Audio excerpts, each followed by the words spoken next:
My name is Will, and we're here in Scala in London for our headline show. I came to guitar much later than most that are in bands. I started off as a drummer. Me and Jimmy started kind of jamming together, and he would play guitar and I would sing. It hit me one day that, why, if I want to kind of take this seriously, which that was kind of my moment. I was like, I need to learn these instruments, and so Jimmy actually taught me.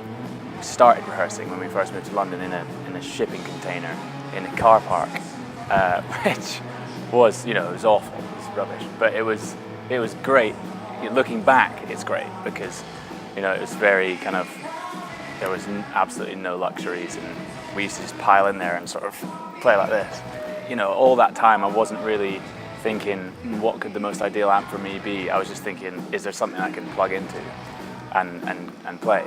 When we were recording a single, maybe a year ago, I just stumbled across this old Vox that was in the studio. It's one of the house amps, and I plugged my Telecaster into an AC30, and I was fully just like, this is the sound I've been looking for. And and then from then on it was just like, no contest. Suddenly found myself with the luxury to be able to say, you know what, I'm gonna get myself a really, really good top of the line Vox, because it's just what my sound needs to have, really. I needed something that was quite versatile. Our music, we've got some heavy influences, so I need the big, ballsy, I need to be able to get a massive sound out of it, like a really crunchy, weighty sound. But I also, a lot of my rhythm stuff needs to be quite light and sparkly. And and this amp is, the 4 different inputs, each one gives you something different. And just the amount of options within such a simple little thing, I mean, it's great. And I'm still finding new tones and stuff with it, and I sit with it most days. It's, I count it among my best friends. So that means I've got 3. Influences like, modern stuff like Biffy Clyro, massive Scottish band. Take Simon Neil, the front man. He plays a Strat, obviously, but he gets massive riff tones. And then he's playing these tiny little, twinkly lines as well, as just a raw sound. I find if I play lightly on the settings I have, if I play kind of lightly, I can get that sparkly, really, really nice tone. And if I dig in, it sounds heavy. And that's without engaging any pedals. So yeah, man, it's a dream to play on. That guitar is really new. Airline, I picked it up super cheap. It can howl if you treat it wrong.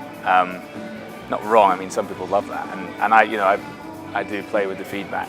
In a show, I'm not sort of walking back and messing with my amp settings.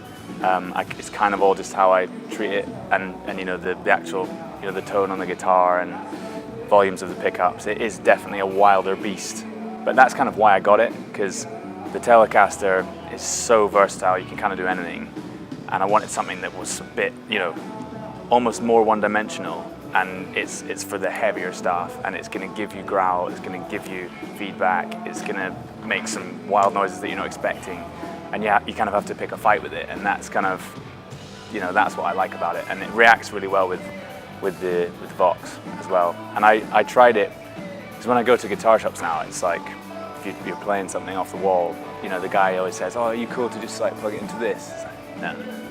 Like, do you have any Vox? I don't care what it is. So I think I was playing it through a little, like an AC4 or something, but I could, you can kind of tell that it's going to be a good match.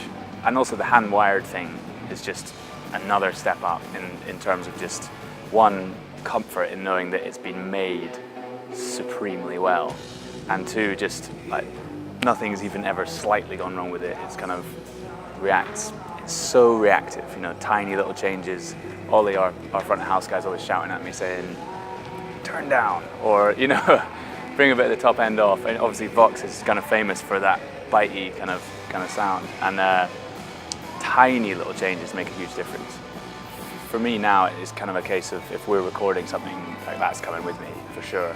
I used to just show up to studios because they've always got this big list of things that they have, And you know, a lot of the time it's pretty amazing stuff. It's like, you know, Jimmy Page plugged into this once, and you know, whatever it might be, and that is awesome. But I think for my standard sound, it's always going to be that. So yeah, that'll be coming with me.